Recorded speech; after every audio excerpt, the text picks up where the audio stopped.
This is WWE superstar Drew McIntyre, and you're listening to the WWE Podcast. The champ is the one that everybody wants, me. It's going to WrestleMania. Claymore! Austin 316 says I just whipped your ass. This is my iron. You're going to acknowledge me. Hey guys, welcome to the WWE Podcast on this Friday, August 22nd, 2025. I want to just let you know if I sound different, that it's because I'm not in my normal studio. I'm currently elsewhere and don't have access to my mic. So if it sounds a little bit off, that's why. But thank you everybody for joining me. You guys can follow us on Patreon. You can follow us on Apple Podcasts, really anywhere the podcasts exist. And speaking of Patreon, I do want to give a couple shout outs to those of you who have joined us over the last week or so. And WWE Fan 15 Wrestling, Stephen Hardy, thank you both, as well as I think Jimmy the Kiwi and Mike 1978. I also gave shout outs to, but if I didn't, then there you go. Also, Jorge Garcia, thank you as well for joining us on Patreon and getting yourself ad-free and supporting the community. I do appreciate it. I will continue to hopefully over-deliver as you continue with your patronage. So thank you. All right, let's get into the mailbag as we dive into this Friday. I don't have a ton of time, as I always say, but Fridays are tough, but it's the only day I can do this. So, okay, let's start with Darren, a patron of the show. He says, "Hey, WWE Podcast fam. I have also seen a lot of hate on social media about the current product, like you mentioned on the Week in Review. I think we just got spoiled with the OG Bloodline and Sami Zayn story. That's what got me back into watching wrestling. After nearly 15 years away, the first thing I watched live was War Games 2022 with the Bloodline versus the Brawling Brutes. And I remember you saying this is one of the best and most successful storylines since the Attitude Era. So obviously that can't go on forever and there will be ups and downs. But overall, I'm still enjoying the product for the most part and not unhappy like some of the IWC is." That's the point I'm trying to make is, and again, people critiqued me and said that, well, you make no sense. You're contradicting yourself by saying you don't understand why people are complaining about the product, and then you complain about the product yourself. But I understand that critique, except if you were listening in paying attention, you'd know that I'm talking about specific things going on. It's not the overall feel of the product. Again, micro versus macro view. And that's the point I think you're making as well, Darren, and is just that, you're going to have ups and downs in any storyline. And the OG Bloodline story was very good. WWE tapped into something that, it's gone on longer than anybody thought it probably would or could, but they keep mutating the story, and it's now a spinoff of a spinoff of a spinoff, and it's becoming less and less interesting. Again, if it's going to circle around people being the leader of this bloodline group that's mutated 40 times, and the same story is somebody's going to turn on somebody, it's run its course. And I think it's run its course. They need to find a new centerpiece to SmackDown. I understand that for the better part of 4 years now, that maybe even longer, the bloodline in some form or fashion has been the identity of SmackDown. And I think that SmackDown right now is having an identity crisis where they're still trying to hang on to what the formula has been and has worked with, and that is a bloodline story. But it's time for SmackDown to move on and try to find that next identity. It doesn't have to be a faction. It certainly doesn't have to be a faction. Triple H brought the factions back, and a lot of people are already getting burned out of factions after many, many years of just WWE kind of putting them aside. And now, again, we have people complaining that there's too much. So, again, you're never going to keep everyone happy at all times. It's just not possible. But the idea that SmackDown can continue to run around and be built around a solo version, a Bloodline 2.0 version, an MFT version, OG Bloodline reunion. It's time for SmackDown to find a new identity. And that's really all it comes down to. And yeah. Oh, P.S. I got tickets for Survivor Series this year. The tickets weren't cheap, but I was fully expecting to pay almost double than what I did, so that was nice. I'm not sure how good the seats will be since they have never done a WWE event at Petco Park, but they were really good seats for a baseball game, so we will see. Thanks, Darren. Well, good luck with that. Good to hear that the ticket prices weren't as expensive as potentially you expected. Again, you seem to be the minority, and every time that I talk to somebody or hear from somebody, the ticket prices are just through the roof, if there is a roof on the building you're going to. And I'm glad to hear that it was cheaper. But again, it unfortunately does, with WWE ticket prices and their constant PLE cash grabs, it's pricing a lot of families out of these events. And that it's tough for, if you have kids that like wrestling and you want to bring them to an event, it comes to your city. It is becoming more of a pain and strain on the wallet to do that, where some families decide, hey, we can't do that. It's not in the budget because ticket prices are on the rise. Parking fees wherever you are in an arena or a parking garage or whatever are on the rise. Fuel to get there. If you're not close, then you got to consider, the mileage and gas to go to the city near you.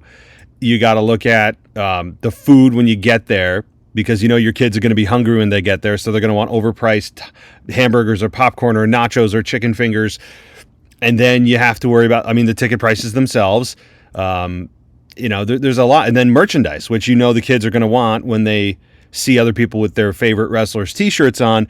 You could, just for a regular Raw, say you bring 2 kids, you could be easily over $500 in the hole between parking, gas, T-shirts, and that's if you get cheaper merch, tickets, food. That's it doesn't sound, for some people that's chump change. If you saw that on the street, you'd leave it there. But for the majority of us, that's a lot of money.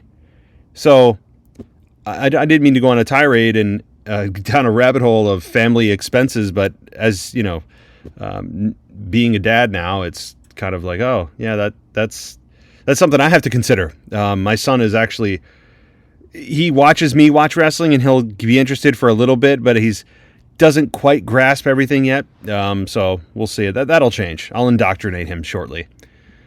Alrighty. Thanks, Darren.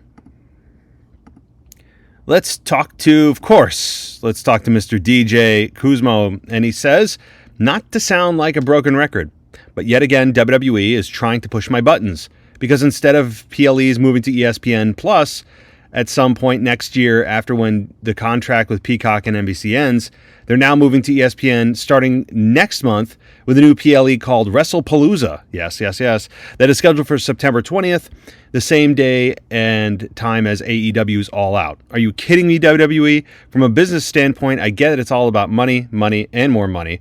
However, when September rolls around, most fans in the U.S. will now either subscribe to ESPN Plus or find an alternative way to watch WWE PLEs. Please check out this multi-platform weekly schedule moving forward next month in the United States. You ready? Here we go. Monday Night Raw on Netflix. Tuesday night NXT on the CW. Wednesday night WWE Evolve on Tubi. Is it Tubi? Tubi? I think that's probably how you pronounce it. Friday night SmackDown on the USA Network. Saturday night's main event, including John Cena's retirement tour retirement in December, exclusively on Peacock. Lucha Libre AAA PLE events on Saturdays and Sundays, exclusively on YouTube. And most importantly, all WWE PLEs exclusively on ESPN+. However, for international viewers of WWE, all shows and PLEs are on Netflix. I'm very envious of that fact, but I digress. Okay, before I continue, DJ, you're stressing me out. And I don't mean it's because of you. You're just bringing something to my attention from a source that's stressing me out that's not you. And that is absurd that we look at all of these things. Now, most people do have Netflix. All right, like that's just like a default setting for most people. Because there are so many different shows and things. I would say if I was to look at the percentage of people that have a streaming service, I would say a very high percentage of those people just have Netflix as a default setting, right? Because of everything that Netflix offers and the popularity of it and all the shows that are coming on it. So that one isn't too hard to swallow, but I would agree. So if you want to do the NXT thing on the CW, I don't know what streaming services carry the CW, but I'm pretty sure Netflix doesn't. So there's a separate, a separate streaming fee of some other source you have to purchase. I don't know if YouTube TV can carry that, or if Sling or one of the other services, but there's one. Evolve on Tubi. I don't know where Tubi is provided. There's another one that I don't know, but USA Network, there's one you got to have a cable subscription for. Or you have to wait till the next day for it to be streamed to you. And then Saturday Night's Main Event, Peacock. There's another one if you don't already have it. And here's the thing, though. With the PLEs, here's the thing with that. Most people, I would venture to guess, and this is just a completely anecdotal, conclusion here, is that ESPN Plus is not something most people are subscribed to. So if you're a WWE fan and you have Peacock and you already had Peacock going in because you like to watch other stuff on Peacock, well, now you have to buy something extra that you didn't have to because you already had Peacock for some other reasons. So ESPN Plus is something that I'm guessing most people don't have, that they'll have another expense that they have to incur. It is absurd. And this is not unique to WWE, though. I know a lot of people are annoyed by this, that we love a one-stop shop where it's the WWE network and everything is on there. You can watch Raw live, you can watch NXT, you can watch Evolve, you can watch AAA, since they acquired AAA a few months ago. You can watch all the PLEs, the entire WWE library, 24/7, like all of it. All of it is there. That's our dream scenario, of course. But sadly, this is not reality because, as you mentioned, it's not magic here. There's not a lot of confusion as to why it's like this. The idea is money. They would be losing out on so much money if they were to only provide one streaming service with everything on it and you don't have to go anywhere else. Because sponsors, because of networks that would pay for it, WWE, if they were to have an in-house streaming service and rely solely on advertisers to purchase airtime on the WWE network, or have just a heavy reliance on subscriptions from fans, they would not nearly be making what they are now. Okay, they just wouldn't. And so sadly, we have to put up with this model of having to have several different streaming services from several different places, maybe even having still a cable subscription for those of you out there that still do that. It sucks. It is about money. There's nothing else driving this other than money. There's nothing. So sadly, it's money. We may come to a time where, another streaming service merges with another. I know Disney and Hulu are merging. Maybe at some point you have, SmackDown be carried on Peacock and you can watch it live. There may be some kind of merging there, but I don't know if we'll ever be living in a time where absolutely everything is just on one place. Same goes with other professional sports, baseball, football, soccer. If you're into that, there is not a single place you can go to watch absolutely every game you want, no matter what. Because there's some out-of-market games. There are special games for just Apple TV and Amazon Prime. And you cannot go to just one single place. This is not a unique issue. As a fan, it's not a unique issue. All right. So now with all these distributing partners and platforms for the WWE in the US, it becomes too expensive to keep up with all these subscriptions, especially when someone has to commit to a monthly spending budget. Honestly, I don't watch the full episodes of Raw, NXT, and SmackDown like I used to several years ago. With work-related stuff and other responsibilities, I just don't have the time to watch full episodes, so I rely on watching the highlights, reading the live blogs, and watching some backstage segments for shows. However, for anyone that watches the full episodes of every week, Good for you, but me, I just don't have the time. Hey, DJ, here's a little secret. Me either. I run a podcast that provides a side income for my household, and even though I know people rely on me to give my reviews and things, there are many weeks that I don't watch the full shows because just like you, I don't have the damn time. And yet WWE continually pushes out more and more and more and more content, and now they're upping the frequency of the PLEs. It's exhausting. It's exhausting. But it's, of course, we're living in the first world here. It's a first world problem. We're complaining about too much content, and we all have busy lives. Yeah, it's tough. It's tough. Again, it's very much a first world complaint, a spoiled, first world complaint. But yeah, you certainly have other responsibilities. We all have work. My big boy job requires me to work 5 days a week, as many others do as well. And to watch and sit and watch Raw from 8 to 11 on Mondays and SmackDown 8 to 10 on Fridays and be committed to the NXTs and the every 2 weeks PLEs that go for 3 hours and now multi-night PLEs, it's too much. If anyone does do that, and I'm sure there are many of you that do, I would concur. Good for you. And I don't mean that in a derogatory way. I'm saying good for you in a way I'm kind of jealous. You get to watch every little thing and dive into potential details and things that if you just watch the highlights, you won't catch. So I concur with you, DJ. I mean, I can't. And those of us have families. This is not a flex or anything like that. It's just a reality, especially if you have kids. And now that school's coming up and sports start, and it's nearly impossible. Because also by the time you get to bed, you're so exhausted. You're like, I can't do this with commercials, because you've got so many other things tugging at your attention. It's impossible. So, okay. Anyway, back to wrestling. Three quick thoughts. I'll get it out right the third time. It seems like Carmelo Hayes on SmackDown from last week and probably weeks prior to that episode is beginning to get crowd support. And there is possibly a possibility that Melo turns babyface either this year or early next and ditching The Miz. Well, I hope so. Carmelo has kind of had an identity problem too on SmackDown from going from kind of a babyface to a heel to they've been teetering. There hasn't been a real clear-cut role. I think maybe they were just going to rely on the crowd to tell WWE what they feel because there hasn't been a strong direction about how WWE feels clearly. Because the crowd does at times teeter for him, and he's not locked into a particular role right now. All right, with Naomi relinquishing the title this past Monday, does that make Stephanie McCool the favorite to win the vacant title? Because she did win the Battle Royal at Evolution, and she is entitled to some sort of title match at Clash at Paris. You could also make the case for Roxanne to win the title because of her involvement with the Judgment Day. And then there's possibility for Dirty Dom to win the AAA Mega Championship at Worlds Collide next month. I could imagine Judgment Day holding all the gold by the end of next month, minus Raquel.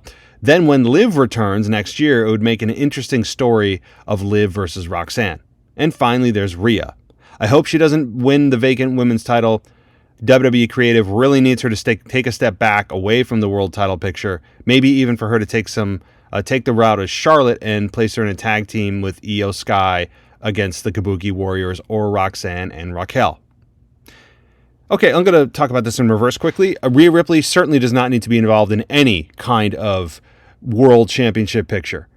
There was a listener that pointed this out to me a few weeks ago on the Mailbag and said that every match Rhea Ripley has been involved in has somehow directly or indirectly been involved with the women's world title since she returned from injury. And I don't need to see it. I would agree with that.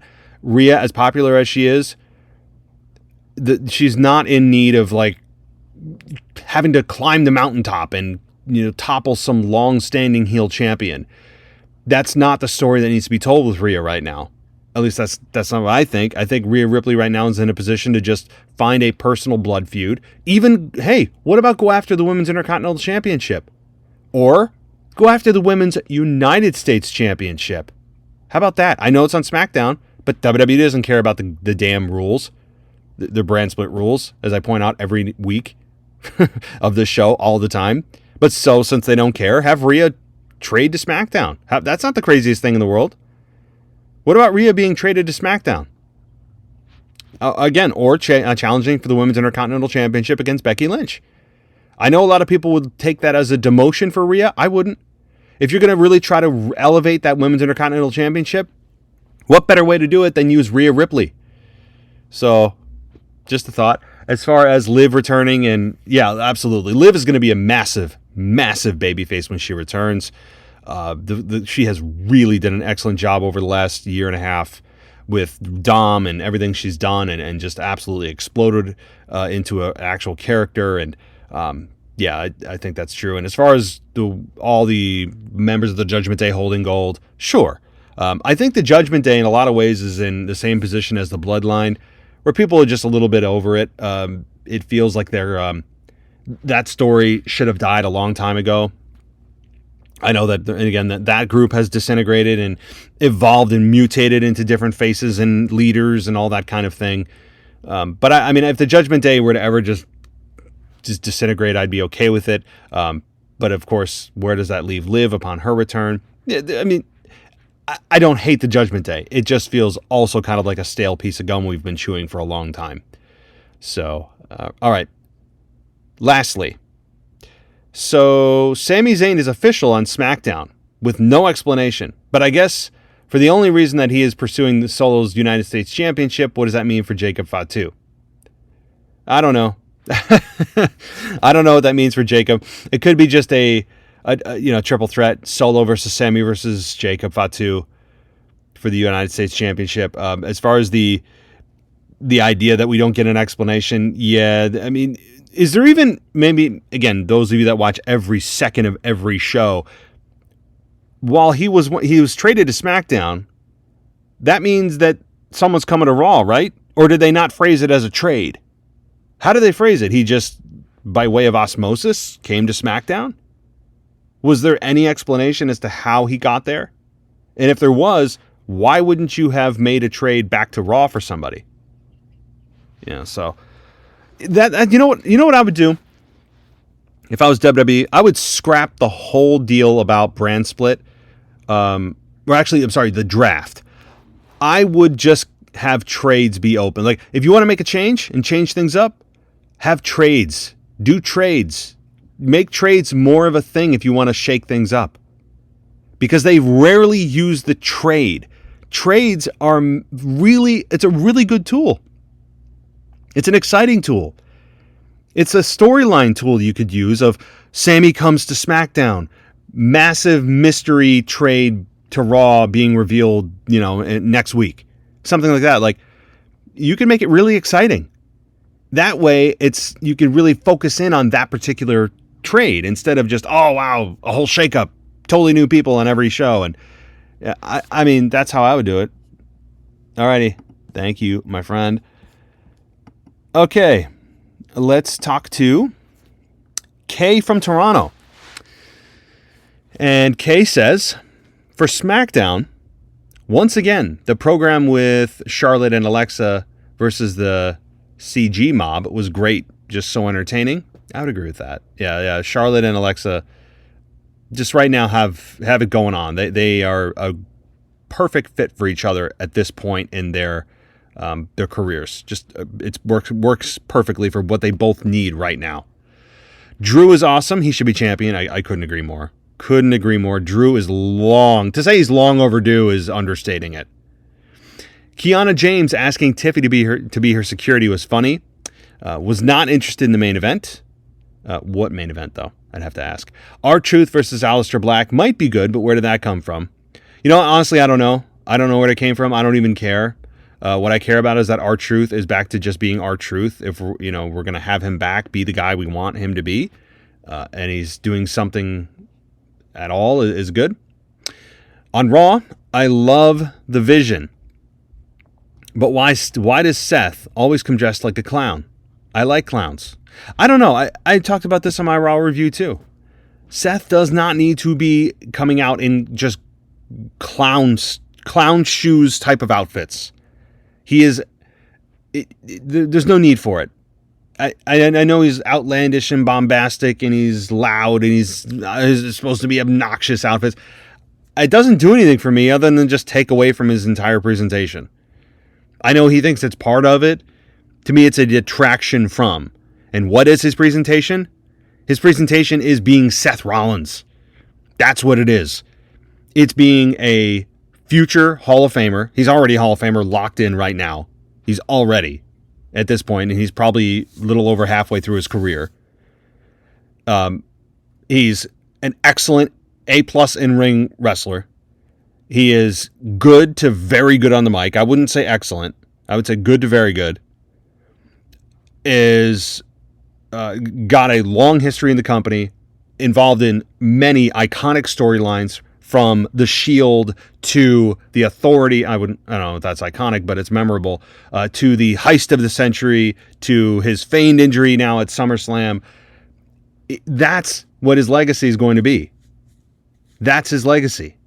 It's not these clown outfits that come out and they don't do anything for me. So it's all about me, if you didn't notice. Becky is annoying, but I know that's the point. Psycho Bailey might be interesting. Yeah. I hope they do something with Bailey that is not cartoonish. That was my concern here, is she's a bit cartoonish here because of the fact that we are hearing her inner voices. I don't want to hear her inner voices. It's become a Bray Wyatt segment. And I know many of you have fond memories of Bray. I actually didn't love his character as many people did, because I thought there was just too much that was was not believable, and we're seeing and hearing things that we should just not be hearing and seeing. If this is supposed to be believable here. And Bailey has always been a character grounded in reality. Like that's the other thing. She's a character that has never been hocus pocus, and now all of a sudden she's hocus pocus and fighting voices that we can magically hear. So I hope they back off of that and just continue with what they did on week 1.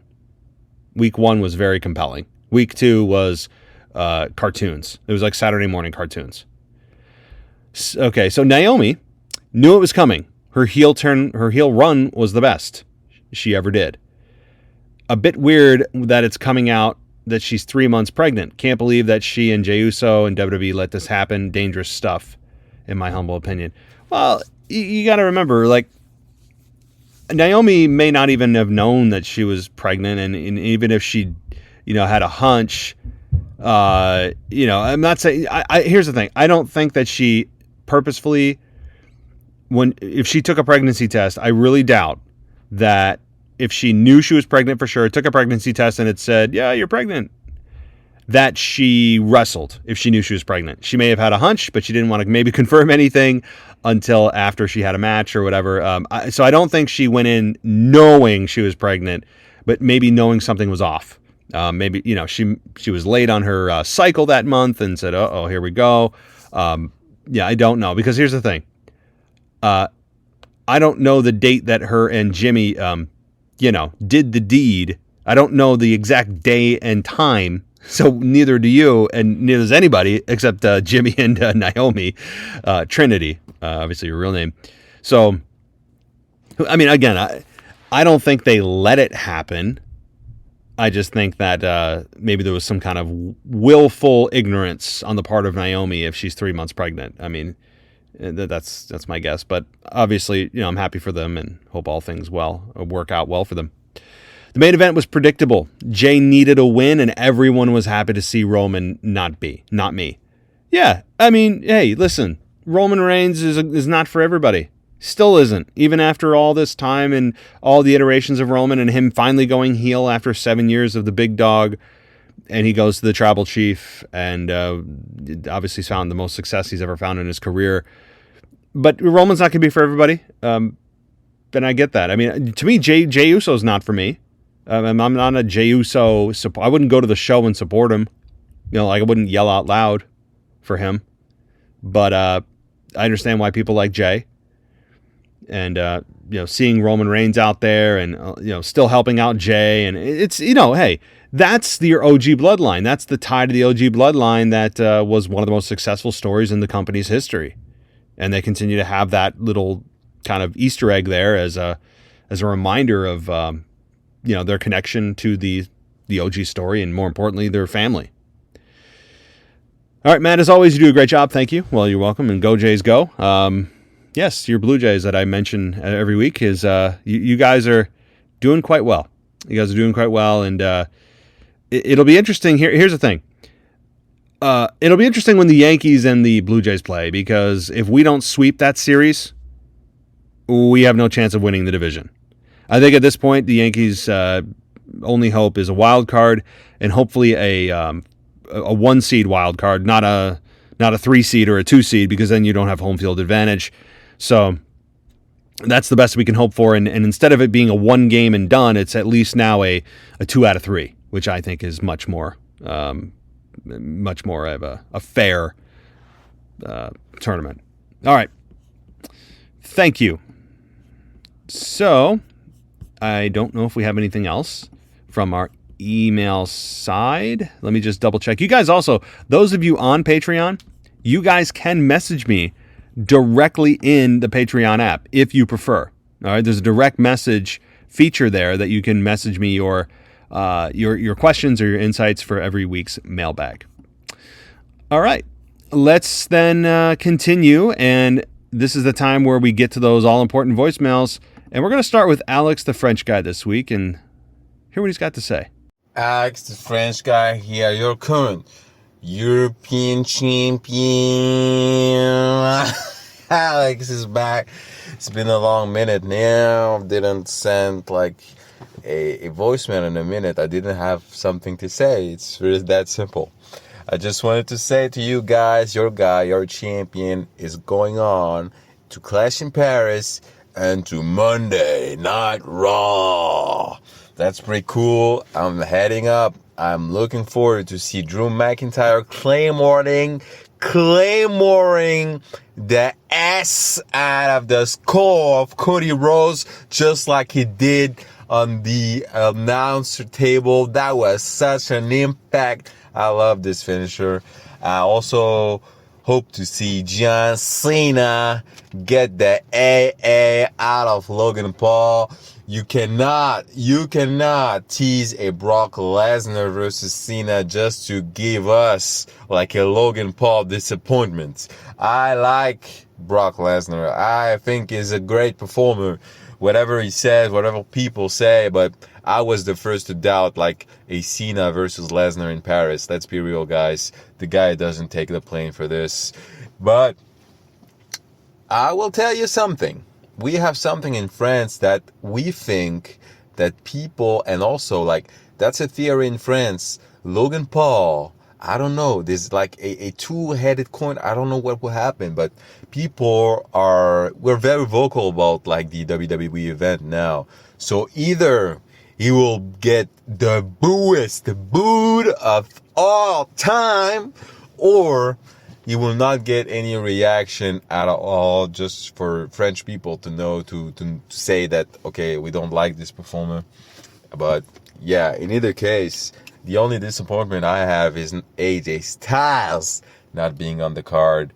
And also about the card, it's a stack 1 for 3-hour show. Come on, guys. It's kind of stacked.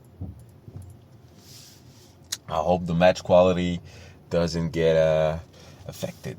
Bye, guys. Well, Alex, I hope you have a great time. I'm jealous. Hope you didn't spend too much money going there. But it sounds like you're going to have a good time. I think with the card and the energy that you guys bring to those events, you guys certainly have a hell of a time every time you go. I mean, that's very evident from every overseas event, particularly in France. You guys are very, very loud, and so I really don't know how you do it, as I've said. I have no idea. I don't know how you guys keep up the energy that you do with the events. It's quite impressive. But yeah, it'll be interesting to hear the reactions from Logan Paul. I would imagine you guys are going to boo him. I don't think the fans are ready to embrace him yet. I don't think we're anywhere near there, but I could be wrong. It is overseas. Things change there. And no AJ Styles. That is a bummer. Yes. No Brock Lesnar. But as you said, no one expected him to be there because Brock shows up every 2 months now. I bet you that's his schedule. If you looked at the actual dates, it's probably like every 8 weeks. And you thought Roman Reigns was bad. well, you haven't seen anything yet with Brock Lesnar and this schedule. So thank you, Alex. Enjoy, and feel free to call back whenever. All right, we do have an email. One email that we'll put in between of our final voicemail. And this is Chris from England. And he says, "Hey, Matt, as the millions have already said, love the podcast and all you do." Well, thank you. "I'm launching my own next month. No competition to you." Well, no, I mean, totally. You do what you got to do, man. And commitment can be too much if you don't even have a small team behind you. So I appreciate your work. Well, thank you so much. A couple things. Logan Paul giving something to Michael Cole at SummerSlam was apparently his sunglasses. They came across a short Facebook video of it with explanation. Guess they weren't cheap. Oh, I see. Okay, I see the link. Thank you. The WWE Unreal Series, while takes away the buy-in to the stories, I was interested in seeing the detail, even if the match card order showed the winners, or for example, which it didn't. I agree with you about getting people involved in making the show happen would be good to see. Once again, caught a different Facebook short video with referee Charles Robinson showing how the ring was put up as the team were constructing it. He was explaining each part, which is pretty cool to see. That is the cool part. That's a part I would love to see, the production part of it. Keep the creative out. Keep the creative out of it. I would love to see how everything is done, from how many hundreds of people help run that show every week. Raw and SmackDown. People that are watching and helping virtually, people that are in the building, the production team, the truck drivers, all the equipment that goes in the trucks, people that set up the arena and the chairs that are in the arena and the security that has to be done, and all of the planning that goes into how they're going to secure the backstage area, and the hotels and where they normally stay and that kind of thing, and when they have to hit the pyro and who hits the pyro, and the production truck, and look, that's the stuff I would love to see. That would be fascinating, and I think it would give us an appreciation as fans into, hey, this show just doesn't happen every week. The universe doesn't just come together. Like, there is a mass amount of people that have all of these little roles and big roles to help this show go off every week, more than one, multiple times a week. So, your comments about Cody and your favorite move, the Crossroads. There's an explanation as to why it is rarely a move that ever wins a match. The simple breakdown of this I learned from playing WWE 25, where each wrestler has their signature and finisher. Taken from an AI explanation, a signature move is a maneuver closely associated with a particular wrestler, making them recognizable and often used to build momentum during a match. It's meant to be a powerful and impactful move that rarely ends the match on its own, but instead sets up the opponent for the wrestler's finish. Cena's 5-knuckle shuffle or Orton's second rope DDT amongst the highlights. A finisher is what it's meant to be, what secures the win. Or not unless done 10 times. Yes, exactly. Sorry for the longer than I expected email. If you do use it, cut out what you want. No, don't worry about it. Obviously, this was not long at all. So thank you, Chris. But no, his finish is the Crossroads. That's the thing. Cody's Cody Cutter, I think, is more of a finish than the Crossroads looks like it is. The Crossroads is only a finish because of it. It's a twisty, turny, quick maneuver, but again, it doesn't even look good in real time. And again, even his finish is not a true finish, because when does one ever finish the match? When is the last time one Crossroads ended a match? Just one. Has it been a couple months? Maybe against a much lower ranked opponent, but that's the problem I have. Finishers today are no longer finishers. Signature moves, those we never expect to really end a match. Like you said, the second rope draping DDT for Orton, the 5-knuckle shuffle for John Cena, the spine buster hell for The Rock, that kind of thing. Those are signature moves, but they're never finishers. And finishers aren't finishers. That's my biggest issue. And there. Thanks, Chris. I hope you enjoy the shows, and feel free to write back. All right. Let's talk to, I think this is our last one, Mr. DJ Kuzmo, for his weekly update on Joe Hendry and much more. This is DJ Kuzmo back at it again on your Mailbag show. Record to you live on a Wednesday morning, and you know what time it is. It's time to Say his name and he appears. I believe in Joe Hendry.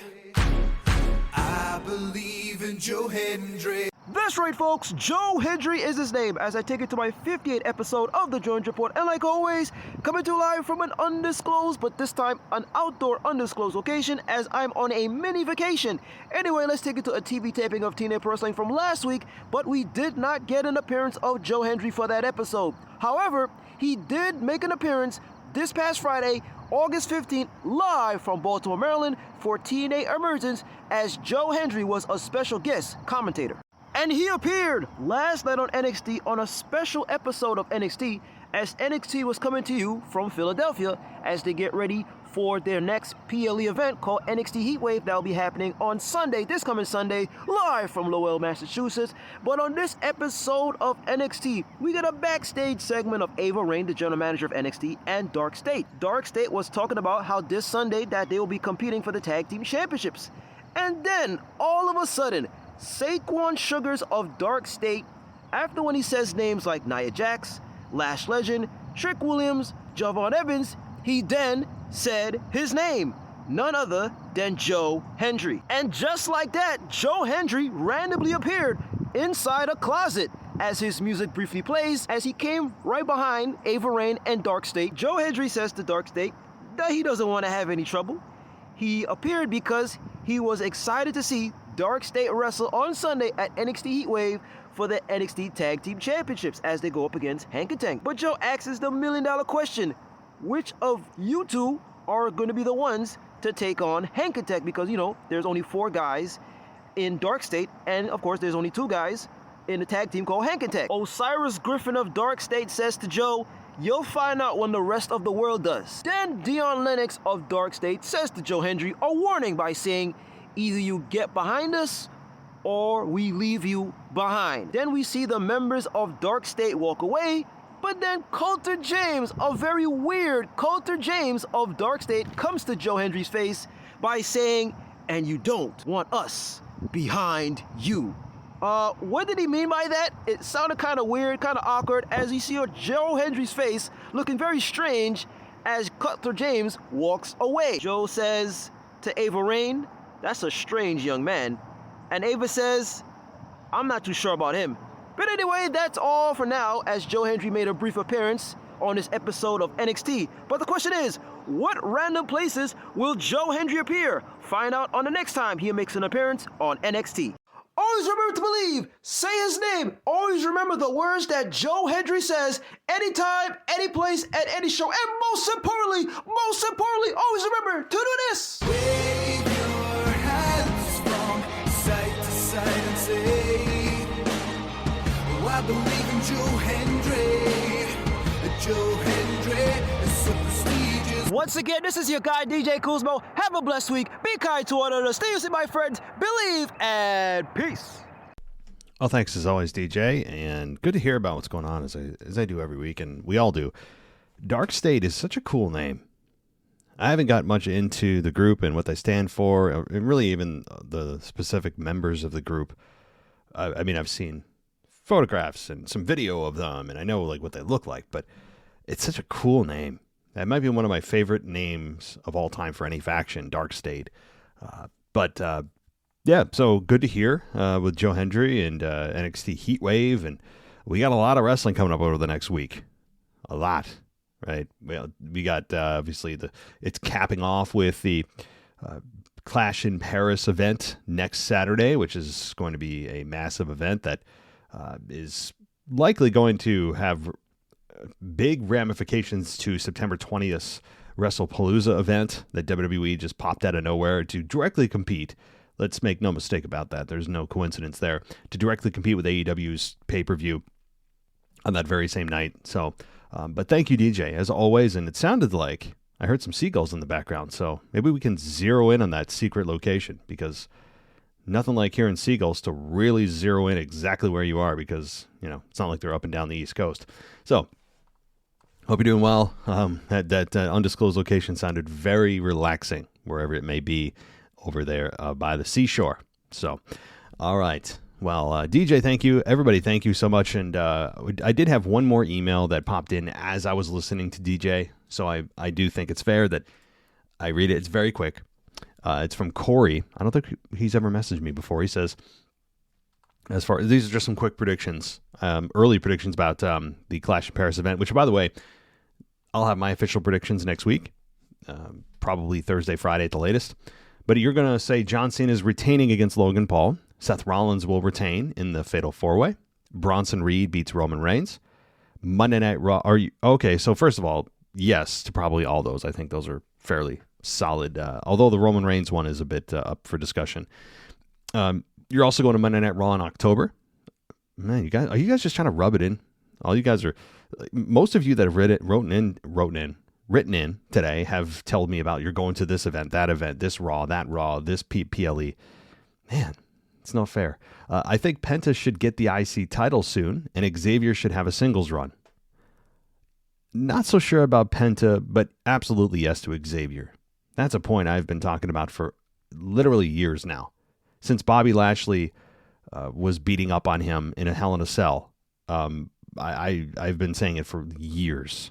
Xavier needs to get the hell out of any team and break out.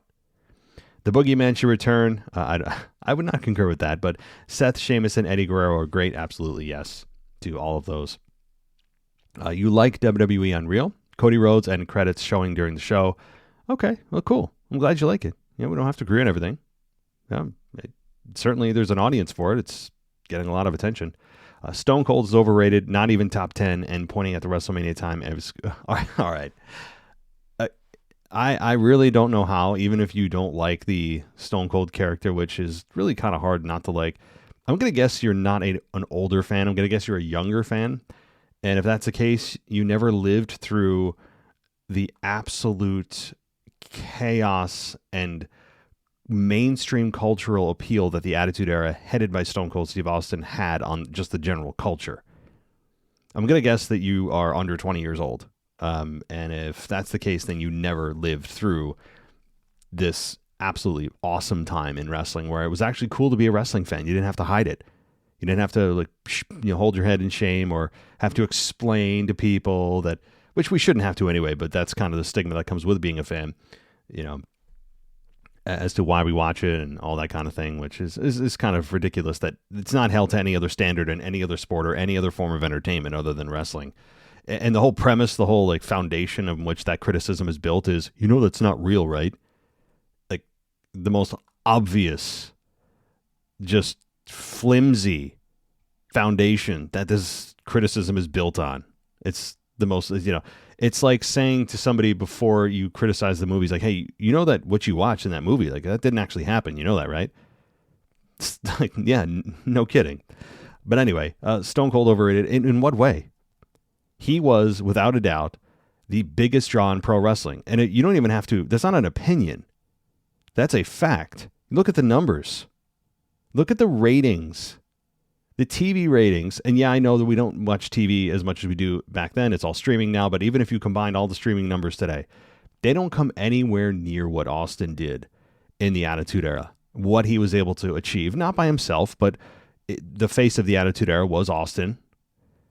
There was never, and will probably never be, a time that is that hot for pro wrestling.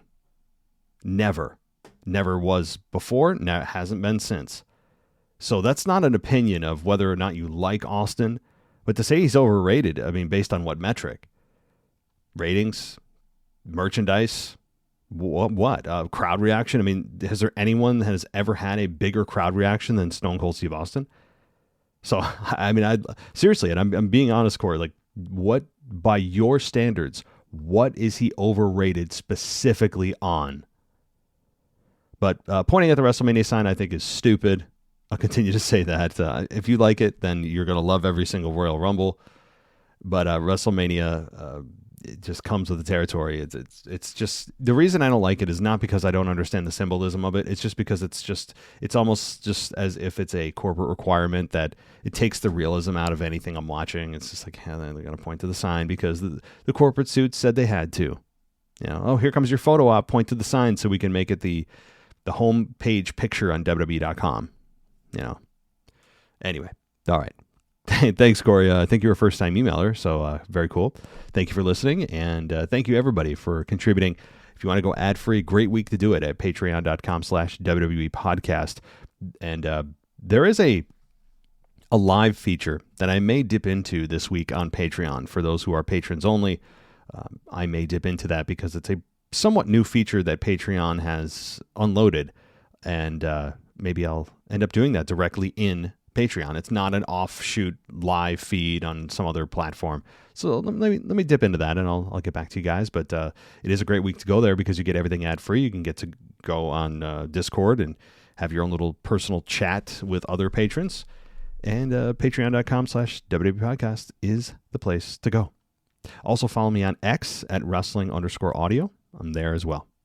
Thanks, everybody, and we'll be back on, the hell is today? Today's Friday. I'll be back on Sunday with your weekend review. Tomorrow will be Amanda with the SmackDown review. Thanks, everybody. Talk next time.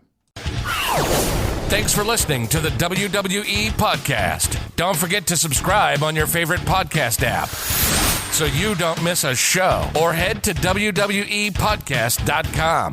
And for all of these shows ad-free, head over to patreon.com/WWE Podcast. Until then, we'll see you next time.